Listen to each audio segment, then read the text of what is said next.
All right, we'll say good morning, good morning. A great Zuchos Baruch Hashem to be able to learn with all of you. Begin by thanking our sponsors for this morning shirt. To thank our annual Talmud Torah sponsor, the Tilson Mishpacha Eretz Yisrael, for dedicating all the Shimon Droshos this year as a schus for Besoros Tovos for Am Yisrael. Our Talmud Torah sponsors for the month of Av, Steve and Wendy Drazen, in honor of their parents, Israel Drazen, Dina Drazen, Eileen Rosenzweig, and in memory of Stanley Rosenzweig, Zichrono Livracha. Our week of learning sponsors, Dr. Ed and Faith Wolf, in commemoration of the yahrzeit of Dr. Wolf's father, Cyrus Wolf, Shalom ben Tzvi Hirsch, and Nathan and Beth Adler, in memory of Nathan's father, Ben Adler Achaver, Baruch Mordechai, Ben Morinu, Rab Nosson, Zichrono Livracha. We hope that in the merit of our Talmud Torah, all of the Neshama Sav and Aliyah, the families in Nechama, all those who need a refuah should have them together with Kol Cholei Yisrael Kodesh Baruch Hu should Emeretz Hashem bring home all of our hostages b'shalom and b'karav, and allow our holy soldiers to be successful b'chol ma'asei yedeihem. And mostly with that, let us begin. We have a really, really incredible Gemara ahead of us today. We are up to today's daf. Today's daf is Samechei 65, and we are picking up Emeretz Hashem right at the bottom of Samech Talon base 64b, literally last line of the Gemara, 5 words from the end of the line. Rabbi Huda Shadar le Korbina, top of Samechei, la'avidarna b'yom ida. It's an interesting case here. Rabbi Huda sent a gift. He sent a gift to this guy, Avidarna. Now Rashi points out over here, Avidarna is Shem Ove Kochavim. He was an idolater. He sent him a gift on the day of the idolatrous Yom Tiv. Okay, so the Gemara says, now, obviously we'll say, this is Avoda Zara 101, right? This is literally, again, right back to the beginning of the Masechta, that you're not really supposed to do anything, not give a gift, not transact business, not really do anything with an akum on their Yom Tiv, out of fear that this will cause them to go ahead and give thanks to their idol. Yet here, Rav Yehuda is sending a gift to this guy, Avidarna, this akum, on his holiday. Amar, so he said, it's not a problem. Yedana beidalo palach lavodas kochavim. I know that he's not an idol worshiper. In other words, he's not Jewish, he's a Gentile, but I happen to know he's not an akum. So because he's not an akum, therefore there's no problem for me to send him a gift on his on this idolatrous Yom Tov. Amar Rav Yosef, V'atanya, Ezu ger toshav kol shakiva lav bifnei gimel chaverim shol lav oravos kam. Rabbi say, hearkening back to yesterday's daf, you saw again we had a 3-way machlokes about what the definition of a ger toshav is, and ultimately again Rabbi Meir said that in order for a person to be a ger toshav, they have to kind of repudiate idolatry in front of a beis din. So again, what Rav Yosef is raising is this guy Avidarna. I guess they knew he didn't do this. So how can you be sure that he's not an akum? To which the Gemara says, Ki tanya hahi lachyoso. No. That's different. That's making someone an official ger toshav. What does it mean to be an official ger toshav? So remember again, in halacha, in Torah, so a ger toshav is considered to be part of a community, which means that the community has an obligation to look after him, to look out for him. So when is someone considered to be a categorical ger toshav? That the community is obligated to look out for him, that the community is obligated to, give him tzedakah, take care of him in his time of need. That's someone who ultimately, again, repudiated idolatry in front of a beis din of 3. But halacha l'maisa, someone could kind of give up their status of an akum if it's known that they don't worship idolatry. So therefore, again, Rabbi Yehuda was saying, I know this guy Avidarno, he does not go ahead and worship idolatry. Interesting. Ger toshav sha'avru alav yud beis chodesh v'lomal harehu kimin shiva avdei kochavim. Okay, that's interesting. The Gemara Rabbi Chana says, name Rabbi Yochanan, that a ger toshav who 12 months went by and he did not have a bris milah, which means he did not convert, he is considered to be a min. He's considered to be an apikoros. In other words, essentially, he's considered as if he's relapsed to his idolatry. So this is very interesting, right? Because what does that mean? The trajectory of a ger toshav is automatically to conversion? Like, that's not what we saw before. A ger toshav is a Gentile, is a righteous Gentile, right? Who says that there's a trajectory ultimately to conversion? The Gemara says, hold up. Hasam kigon shekibav alav lamo v'lo mal. This is very interesting. We're talking about a situation of someone who was a ger toshav, and then he promised to convert.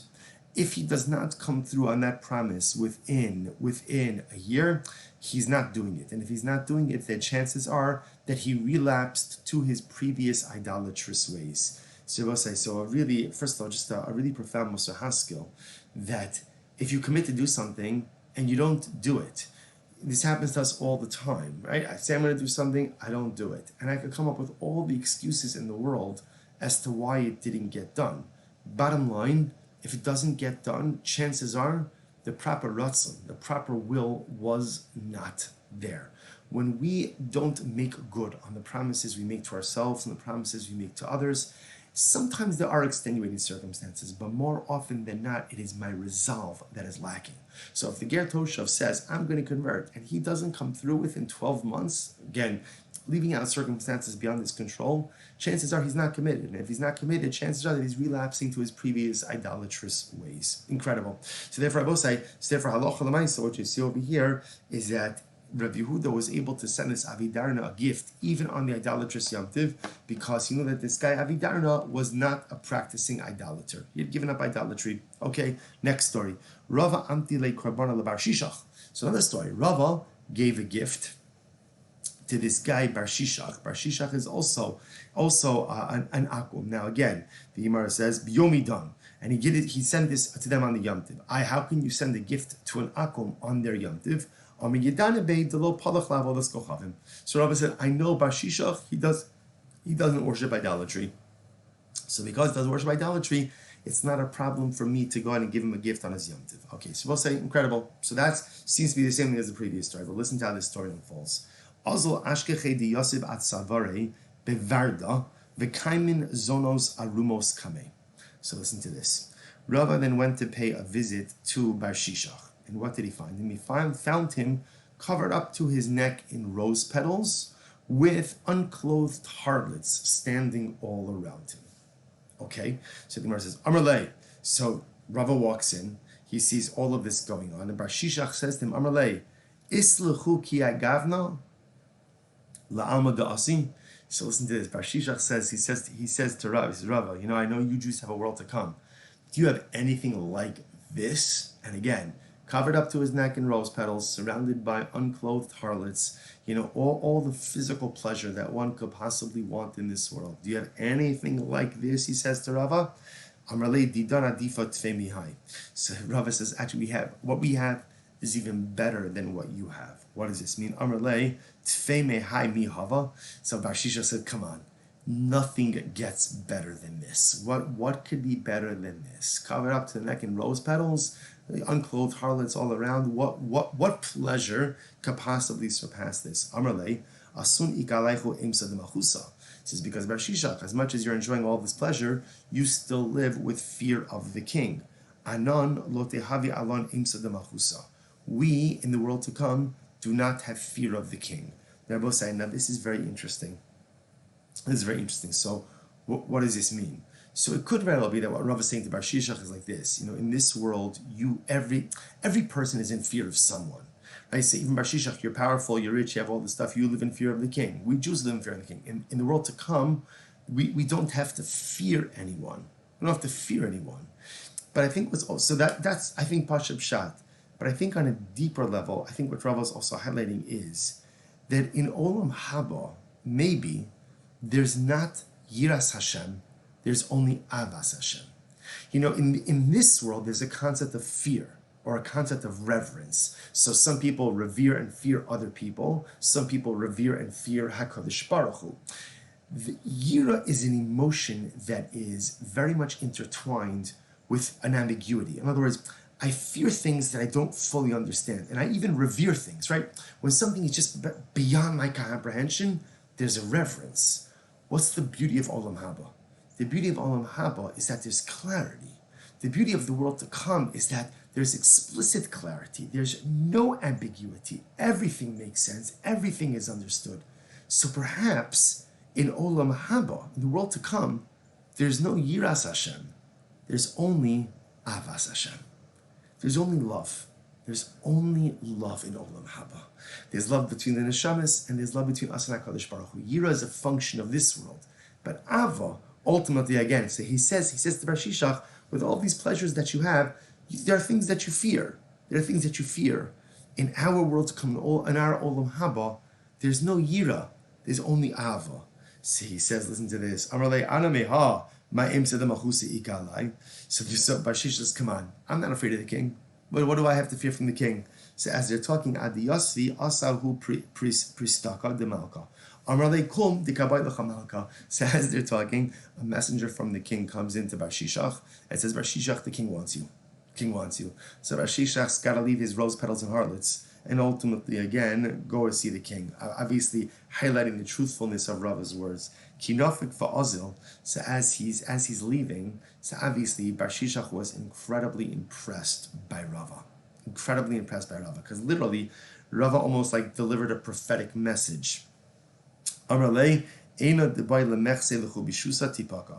And so Bar Shishach said, the eye, literally again, the eye which wants to see evil befall you, referring to Rava. In other words, so the eye that wants to see evil before Rava, before the Jews, tipaka, should burst.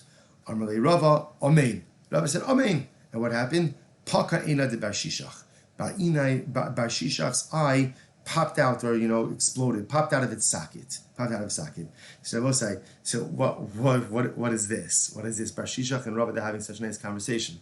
They seem to be friends. They seem to be getting along so beautifully. So what is this? So I will say, perhaps on a deeper level, Bar Shishach represented, right, the paradigmatic example of a hedonistic lifestyle.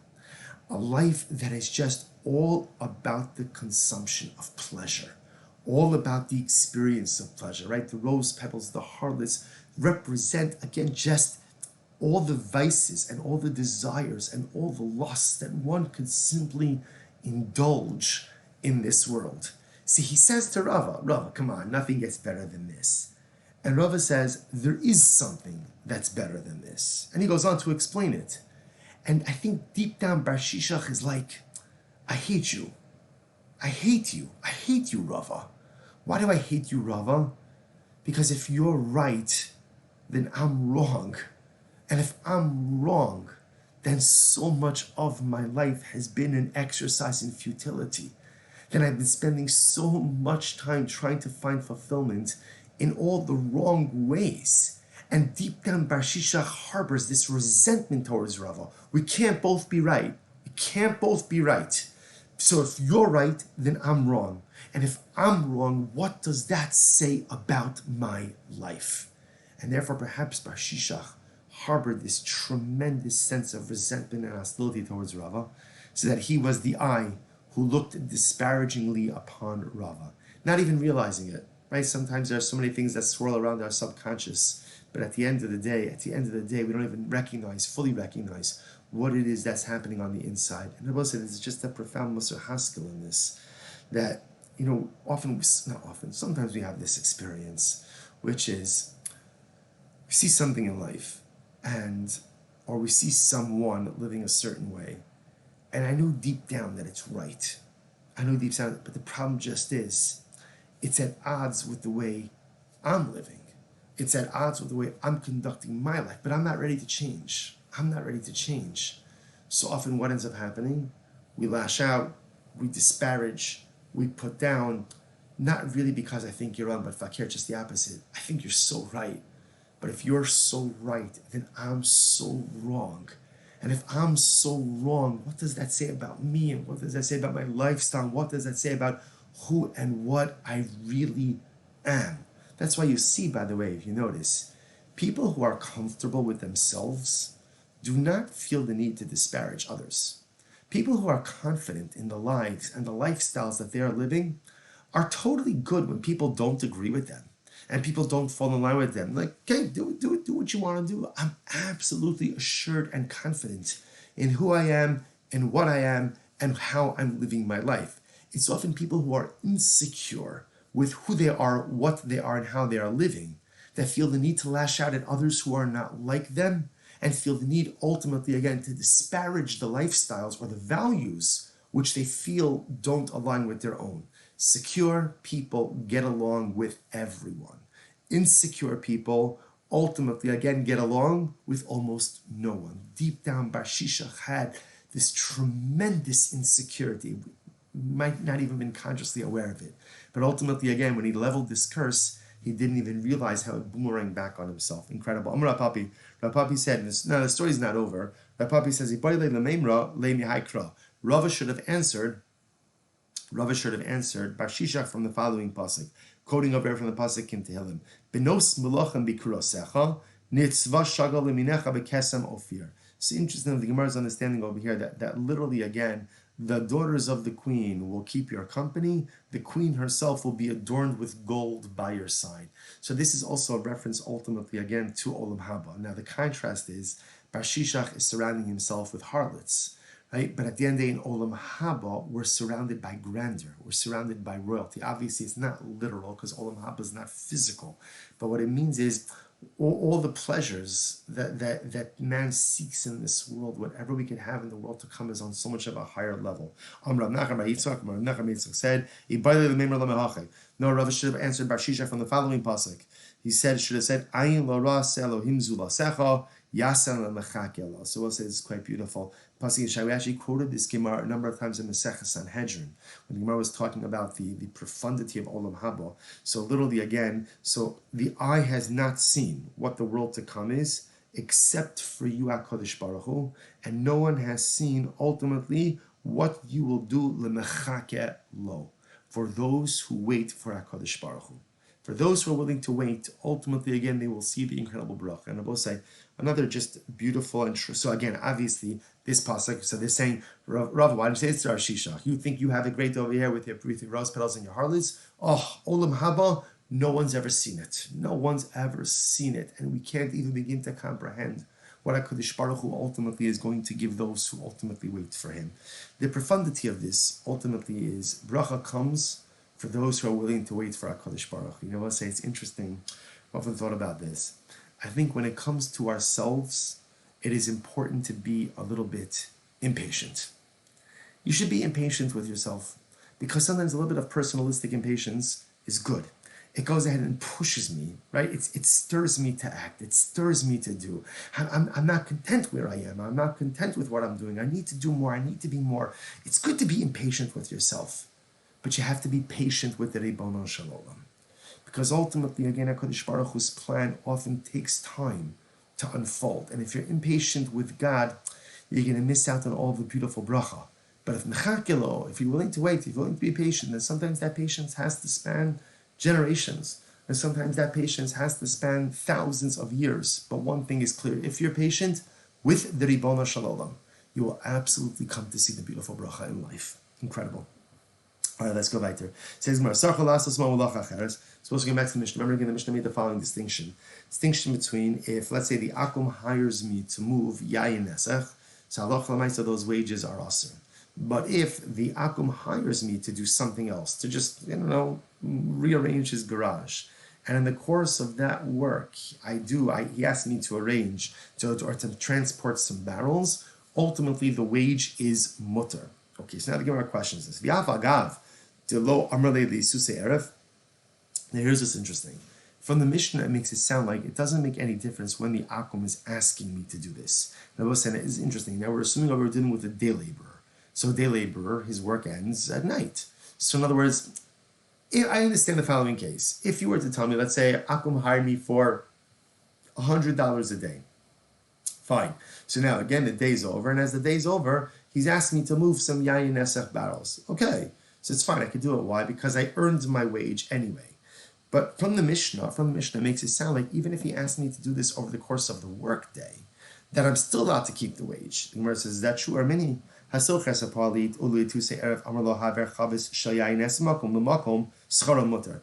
look at this brisa. If an Akum hires a Jewish worker, and after the workday is over, Lisusei means towards the evening, meaning the workday is over, he asks him to go ahead and move some Yayin Nesach, the wage is mutter. Right? Why? Because I earned my wages from the permitted day's labor. This was just like an add-on favor. Time of in Kuli Yom Lo. Now the reason this works is because I'm being asked to do this after my workday is over and after effectively I earned my wage. But it sounds like that if he asked me to do this during my workday, that it would be Aser. So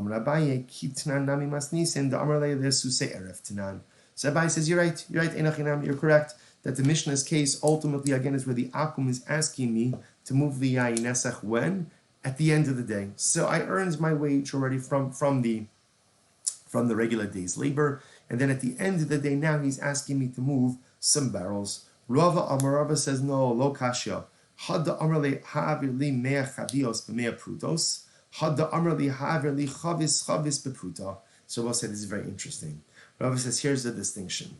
If the akum asks me to go ahead and move 100 barrels for 100 prutos, that means I'm getting paid per barrel. In that case, I cannot keep the wage that I get for moving the barrel of yayin nesach. That wage has to be discarded. I cannot keep that. If on the other hand, ultimately again, he tells me ultimately again, havir li chavis beputa. I'm sorry. If he says havir li mea chavios v'mea prutos, then ultimately, let me say it differently. If one case is where he tells me move 100 barrels for 100 prutos, and one is where he tells me move each barrel for a pruta. So where again I'm getting paid per barrel, then halacha l'maisa again, and again each barrel is individualized work. Again, I'm getting a pruta per barrel. Then halacha l'maisa I can't keep the wages ultimately again from the yayin nesach. But again, if there's a general wage for a general job, then halacha l'maisa those wages ultimately again become permitted. If you look at Rashi, Rashi says over here v'lo kashya masnisin diktani mutar kegon haver li chavis bepruta v'nim says chavis shal yayin nesach b'neihen shadi pruta l'nara inami lo shaka miyad avikucham v'inach mishtru da halo shayech schar hu chavis padi inach tochad v'chad yakin agra ba'an pei nafshe. So again, if he tells me move each barrel for a pruta, then good. Then halacha l'maisa I keep the pruta that I get for the permitted barrels, and I cast away the pruta that I get for the yayin nesach barrel. Ubraisa dechilo amar leili to say erev have kos charo asik gom the amar leili havar kuf chavios bekuf prutos the kol kamen de lavrina lekulu lo yav lemidi. If he says to me move 100 barrels for 100 prutos, then what that means is I'm only getting paid once all the barrels are moved. In that case, again, the movement of yayin nesach by definition is tied up with the rest of the malacha, and then the schar ultimately again is going to be aser. Very interesting. Okay, to which the Gemara says as follows: Vatanya. When we learn, so we'll say the Gemara now quotes a brisa to support this first wide line. Right? If an akum hires me and he says to me, move 100 barrels for 100 prutos, and ultimately again it turns out that one of the barrels is yayin nesach, scharo aser. The wages are aser. Wages are aser since again in this case I'm only getting paid 100 prutos after I move the 100 barrels, and included in that ultimately is yayin nesach. Therefore, aloch l'maisa, the wage is aser. Chavis bepruta. But again, if he tells me, listen, move 100 barrels, I'm going to pay you 1 pruta per chavis. Benim says chavis shal yayin nesach benein, and it turns out that one of the barrels is yayin nesach, whereas I can't keep the wage for that prohibited barrel. Ultimately, again, schara mutar. The rest of the wage ultimately again is mutar. Incredible. So soon again, Silber says we're going to see the Mishnah then said if let's say again akum hires my donkey in order to transport an item. If he transports yayin nesach, the wage is aser. The Gemara says hasulam. I understand it's the same case. What does it matter if the akum is hiring me to do work or is hiring my donkey to do work? At the end of the day, if the work involves yayin nesach, then the wage is going to be aser. If the work doesn't involve yayin nesach, or yayin nesach simply, is an afterthought, then haloch l'maisa it's mutar. So in both cases, Gemara says hasu lamali hainu reisha seifa itzrichalei. So I need ultimately again. I'll tell you why I need it. Sachra leishev alaha. So ultimately, again, I need the second case of the seifa. Watch this. So if let's say again, an akum hired my donkey, hired me, I'm a donkey driver, hired me to transport him. He was going to sit on the donkey to get from point A to point B. And then what happens? Now let's say again, the akum is carrying with him a flask of yayin nesach. He put his flask on the donkey. Still, the rental wage is still permitted. The Gemara says, okay, so you're telling me then, why is that? Because an akum doesn't really have the right to bring his flask, so therefore, again, his rental doesn't include the flask, therefore, if he brings the flask, the rest of the wage is mutter. Like, why is it mutter? Or meaning, whereas the kasha, this is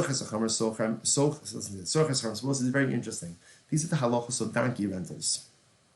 Socher maniach ala kisuso, uliginoso, so what happens? Well, listen to this. If someone rents a donkey, ultimately, again, the renter is permitted to go out and put his clothing, ksuso, liginoso, his flask, mizonosav sha'os haderech, and the food that he needs for the journey. These are the things that he's allowed to put on the donkey. If he tries to put any more on the donkey, the donkey driver could say, no, too much overloading my donkey.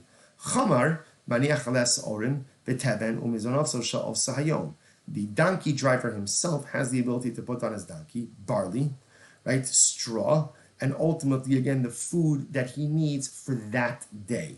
More than that, the renter, interesting, the renter could say to the owner, sorry, you can't put more than that on the donkey. It's going to compromise my trip.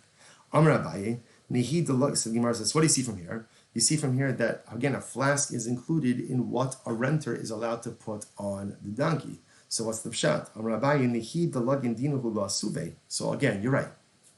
A renter has a right to put a flask on the donkey. But watch this. Miha ilo mosivle mi amrina lechem nechi le igra deligina. So listen to this. If he didn't bring a flask, right? So if he didn't bring a flask, so does the renter then say to the owner, you know what? I didn't bring a flask, so really you should knock off a little bit of my rental amount. Of course not. Of course not. So in other words, it's permitted, but at the end of the day, it's inconsequential.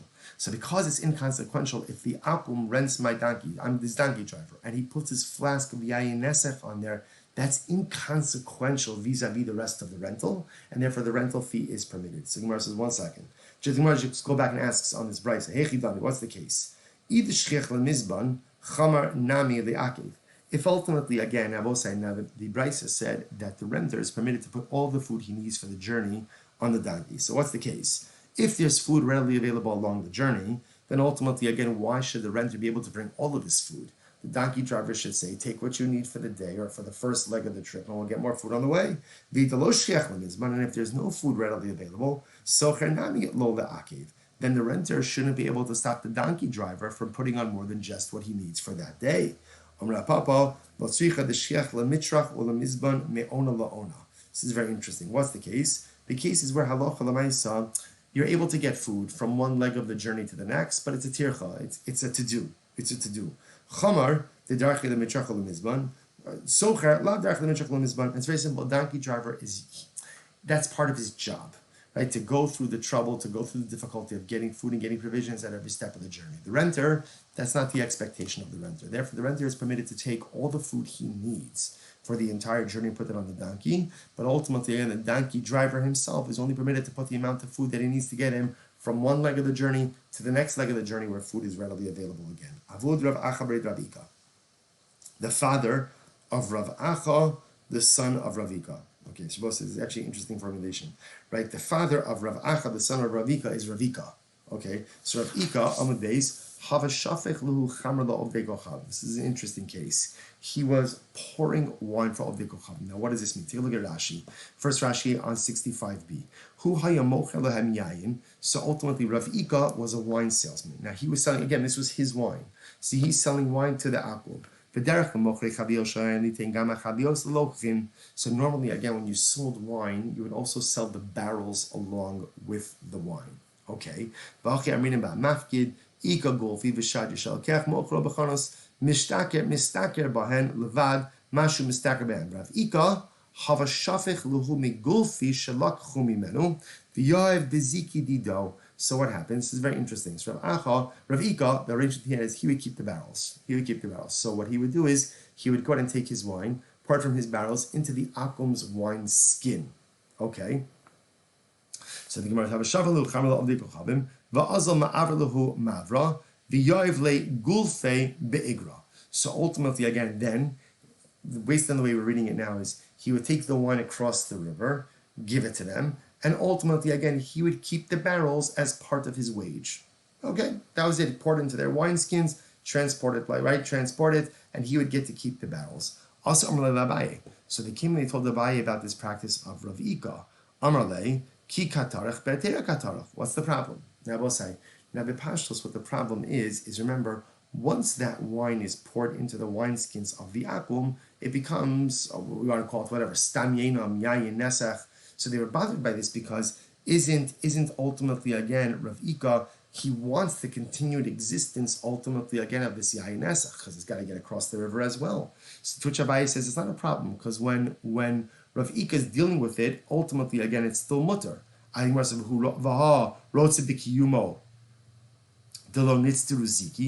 Ultimately, again, but 1 second, still, even though he's pouring wine that's permitted, you're right, but then he has to transport the wineskins across the river. So ultimately, he doesn't want the wineskins to break, because if the wineskins break, then he's going to be in trouble. So he wants the continued existence of the wineskins, which are problematic. The masni ba'adayu. He made a condition with them, right? And the condition ultimately, again, was that halacha l'maaseh, if it breaks, it's on them. He has no responsibility for breakage. Inami demaisu prisadki b'hadayu, or they brought backup utensils as well. This way, again, if for some reason the wineskin that they was pouring into broke, they'd have a backup. V'ha kama avra lehu ma'avra dekatarach bisura. But 1 second, don't we have a problem now? Because if after it's poured into the wineskins, he's transporting it across the river, isn't there a problem now that he's helping the facilitation of the transportation of yayin nesach? The amrle lemavuya meikara. He arranged transportation for them even before the actual wine transaction. Okay, so they prearranged transportation. It was done already beforehand. Therefore, he's not doing anything after the yayin nesach has been created. Inami tinikiti kitre, or he gave them literally again ropes with like knots in it, and the boatsmen would see these ropes and they would know to take these guys across. Either way, point over here is that Rav Ika made an arrangement beforehand for transportation. In other words, had he worked out transportation after the wine had been poured into the wineskins, maybe that's a little bit of a problem.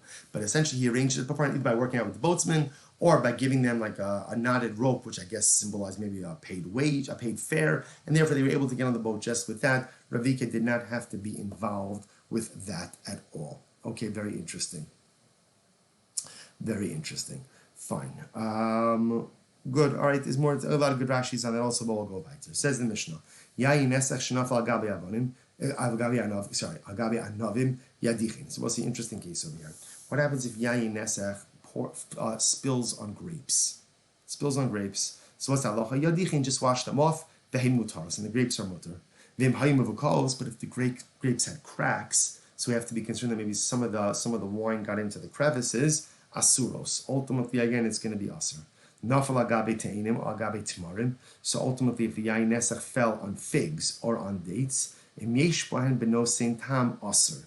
If the wine infuses taste into the dates or into the figs, ultimately, again, it is going to be asur.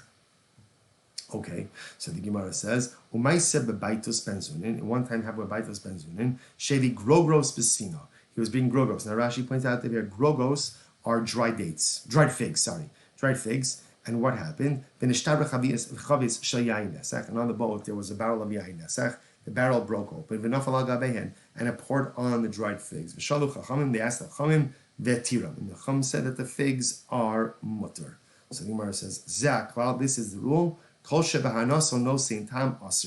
yayin nesach infuses taste, ultimately again it's going to be problematic. Anytime where the yayin nesach did not infuse taste, ultimately again it'll be mutter. What's an example of when something prohibited falls onto something permitted and doesn't infuse taste? Kigon chometz shenafa agabe grisin. Ultimately, again, like vinegar that falls onto split lentils. So apparently, again, that does not contribute any positive taste. Okay, to which the Gemara says, I don't understand. My solicitor, the story of Baitus ben Zonin seems to contradict the halacha right beforehand. Right again, the Mishnah said that if wine fell on te'enim or timarim, right, and therefore again it's benosein time. If it gives flavor, it's asur. If it doesn't give flavor, it's mutter. Then it says the story of Baitus ben Zonin where he had dried figs. Now dried figs again could have cracks, could have different things, and the Chacham just ruled that the wine did not prohibit them. So what's going on over here? So there's vachi katani in nosein time lefgam hu mutter. What the Mishnah means to say is like this: when you're dealing with wine that pours over figs or dates. So here's what we look at. Did the wine infuse taste into the figs or dates or not? If it did, then it's asur. If the taste is detrimental, then ultimately, again, it's mutter. And then, umais nami bebaitas benzonin, there's a story of bebaitas benzonin, shaimevi grogros besino, v'nishtabra chavish shel yayin nesach, v'nafal al gabehen. There was literally a story that happened. Baitas benzonin was taking dried figs on a boat. A barrel of yayin nesach broke on the boat, spilled over the figs. And ultimately, again, the Chachamim said that it's mutter. The Chum said that it's mutter. So ultimately, again, what's the logic over there? So apparently the Chum felt that in this particular case, the yayin nesach with the grogros was what we call nosin tam lifgam. It infuses detrimental taste, detrimental flavor, and therefore Allah l'maisa it is permitted. Incredible. Ho kari techiti dinaf alecha bisa di yayin nesach sharye rava lezabun laovid kochalim. So what's the interesting case over here? There was once a pile of wheat, and yayin nesach fell on the wheat, poured on the wheat, broke, right? I guess a barrel broke, poured on the wheat, and Rava permitted to sell the wheat to an akum, to a non-Jew. Okay, you can't sell it to a Jew, but you can sell it to a non-Jew. Okay, so the Gemara says, 1 second.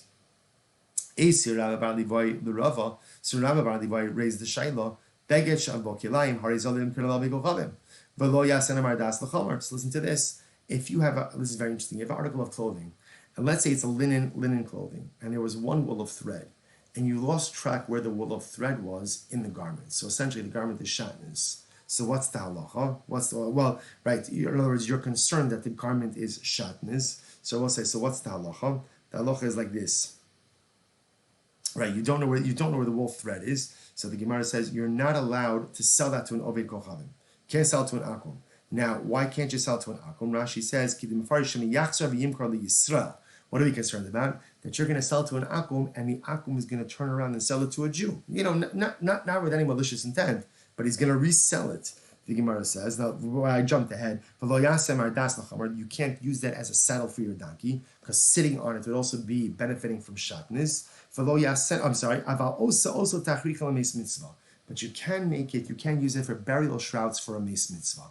Since a mace doesn't have an obligation in mitzvahs, therefore it's okay if his burial shrouds are shatnez as well. So the Gemara says, why can't you sell this garment with the lost thread of wool in it to an akum? Dilma asi lezabun Yisrael, because we're afraid that he may resell it to a Jew. Hachanami asi lezabun Yisrael.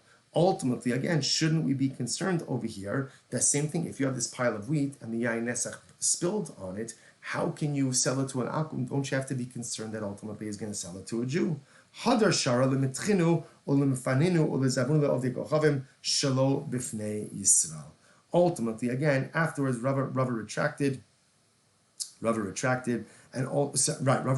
Rava said you could grind up the wheat, you could make it into bread, and you could sell it to an akum, not in the presence of Jews. In other words, essentially, you could sell it to an akum as long as you know that there are no Jews around. Rashi says, "Shalom b'fnei Yisrael, tichazi Yisrael, the Yisrael chavrei masbelei la'ovei kochavim, hadar zavelei ihum yarovei kochavim, the sabra pashal hatu she Yisrael afa." The problem just is if there are Jews around, what's going to happen? Ruvain's going to see me selling a loaf of bread to an akum. Ruvain's going to assume, it's Silber's loaf, it must be kosher, without realizing the backstory. So you can sell it to an akum, ultimately, again, as long as there are no other Jews around. Incredible. They're both saying, now, why aren't you concerned about resell over there also? Remember, that's pasakum. So remember, again, bread from an akum has its own set of halachos and its own set of prohibitions. So stop over here for today. Shkoyach, everyone. What a tremendous week. Such a supposed to be able to learn with all of you. Wishing everyone a good night of Shabbos and a beautiful Shabbos Kodesh.